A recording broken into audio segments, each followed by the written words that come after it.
Tu me dis, hein. Bonjour, bonjour, bonjour. Après plusieurs tentatives, nous sommes Putsch et aujourd'hui au Circo Romanes, le dernier cirque tzigane d'Europe. Alexandre Romanes, bonjour. Merci en tout cas de nous accueillir ici sous le chapiteau du Cirque Romanes. C'est un vrai plaisir que de pouvoir vous parler déjà parce que vous êtes un homme de culture, tzigane déjà, un homme de lettres, un homme de musique je crois aussi, oui, un homme de poésie. Forcément. En France, il y a une méconnaissance de la culture tzigane. Je voudrais la première question introduire pour que nos téléspectateurs comprennent bien. Est-ce que vous pouvez nous parler de la culture tzigane? Quels sont les fondements, l'origine, d'où ça vient?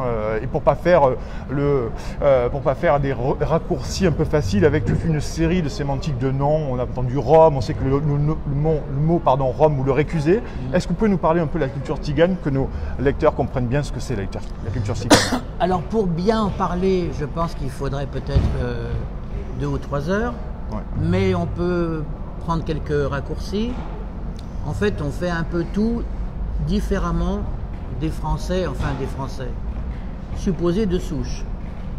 Par exemple, un détail, le mariage tzigane, puisque moi, les mots manouche, bohémien, romanichel, gitan et Rome, je récuse tout ça. D'accord. Quand on est entré en Europe, on s'appelait les tziganes. Donc moi, je garde cette appellation. Alors, par exemple, prenons le cas du mariage tzigane. Le garçon et la fille se plaisent. S'ils envisagent de se marier, ils s'arrangent pour que personne ne se rende compte que ça peut finir comme ça. Ils partent le soir tous les deux, on ne sait pas où ils sont, et ils reviennent le lendemain matin. Et comme ils ont passé la nuit ensemble, pour toute la tribu, ils sont mariés. C'est une nuit de noces en fait, presque. Oui, on le voit un peu comme ça. Voilà. Donc toute la tribu vient les embrasser tous les deux et ils sont mariés. Et attention, le divorce chez nous n'existe pas.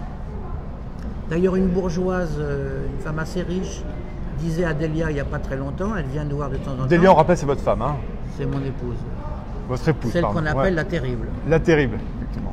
Alors, cette femme un peu riche disait à Delia, mais chez vous, dans vos tribus tziganes, les femmes sont des reines. Alors Delia dit, et pourquoi est-ce que tu dis qu'on est des reines? Et la femme dit, moi, je suis mariée depuis 10 ans, je ne peux pas affirmer que mon mari, demain matin, ne me mettra pas un coup de pied dans les fesses et dehors. Chez vous, ça n'existe pas. Donc j'estime que vos femmes sont des reines. Voilà. C'est un détail. Après, tout est différent. On pense d'abord que la réussite sociale, pour nous, ça n'a pas de sens. La mode, on la trouve ridicule. La consommation, c'est pareil à peu près? Bien sûr. Faire du sport ou le regarder, ça ne nous intéresse pas. Ce qui est important, c'est l'autre. C'est celui qui est devant vous et c'est le moment présent. Et une chose que je trouve magnifique dans notre langue, car nous avons une langue qui est encore un peu parlée dans le nord de l'Inde, ce que je trouve très joli, c'est que le mot lendemain n'existe pas. C'est aujourd'hui et c'est tout.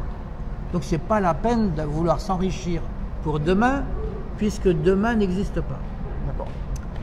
Alors tout est à peu près comme ça. Et l'éducation des enfants, on est contre l'école.